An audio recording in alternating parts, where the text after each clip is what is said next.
Assalamu alaykum suyimlik usul havaskorlari. Bu yil oxirlashdan burun hammanglarning huzuriga o'tgangi darsda o'rgangan chekitma qadam harakatlaridan tarkib topgan bir usul birikmasini sunmoqchiman. Agar chekitma qadam harakatini texi o'rganib baxmagan bo'lsangiz, 10-darsdagi tafsiliy tushuntirishga diqqat qiling. Shundala bugun o'rganmoqchi bo'lgan bu usulni teximi tez o'zlashtira olasiz. Ikki qo'lni tovandan yuqoriga mo'rning egizligida ko'tarib, atrofga tabassum bilan boqamiz. Boyunni yenik etib, andın egilib salom beramiz. Badan tuzilib, ikki qo'l belning keyniga keldi. Endi o'z o'rnimizda chekitma qadam harakatini, ya'ni irg'anglab chekitmani o'rindaymiz. Avval o'ng put bilan chekitma qadamni ilib, andın sol tarafni qaytlaymiz. Endi oldiga chekitma qadamni olamiz. Avval o'ng, andın sol put bilan boshlaymiz. Üstiga yenik ko'tarilib, oldiga saylana qadam bilan yuramiz. Yana bir qatim ko'rsatib beray.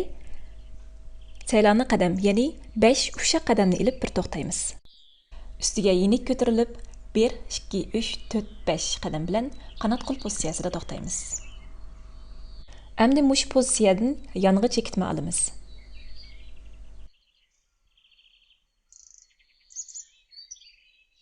Texim diqqat qiling.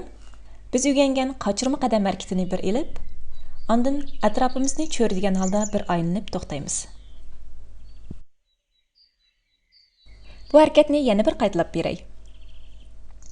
Qochirma qadamni bir elib, ondan 1, 2, 3, 4. Endi sol tarafni qaytalaymiz. Yonga chekitma.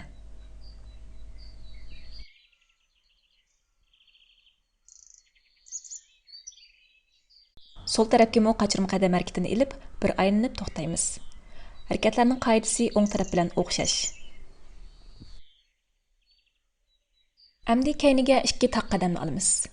O'ng, sol. Endi qochirma qadamni o'ng put bilan olamiz. Ondan sol tarafga qochirma qadam. Aylanib chekitma. Qo'llar yang tutish pozitsiyasida bo'ldi.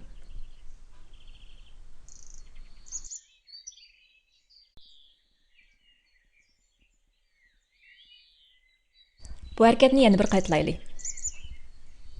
1, 2, 3, 4, 5, 6. 1, 2, 3. 1, 2, 3. Endi o'ng put bilan oldiga chekitma olamiz. Sol qo'l udulga, o'ng qo'l baran qo'l pozitsiyasida to'xtaydi. Ulapla, irg'anglab chekitmani o'z joyimizda o'rindaymiz. Andın sol tarafni takrorlaymiz. Irg'anglab chekitmada bosh bilan gavdani teng o'ynatamiz. O'ng taraf 1, 2, 3. 1, 2, 3.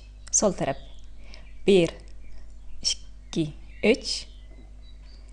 1, 2, 3. Endi keyniga chekitma olamiz. Bu harakatni oldingi darsda tafsiliy tushuntirgan edim.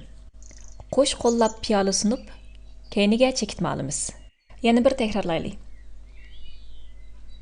1, 2, 3. 1, 2, 3. Oxirida ikki qo'l yantu yuqoriga ko'tarildi. Ondan badan yonga egilib, chekma put pozitsiyasida to'xtaymiz. Yana bir qatim qaytalaylik. Badan yuqori ko'tarilib, putning uchida turamiz. Ondan yonga egilib, shu joydan o'z o'rnimizda ushaq piqraymiz.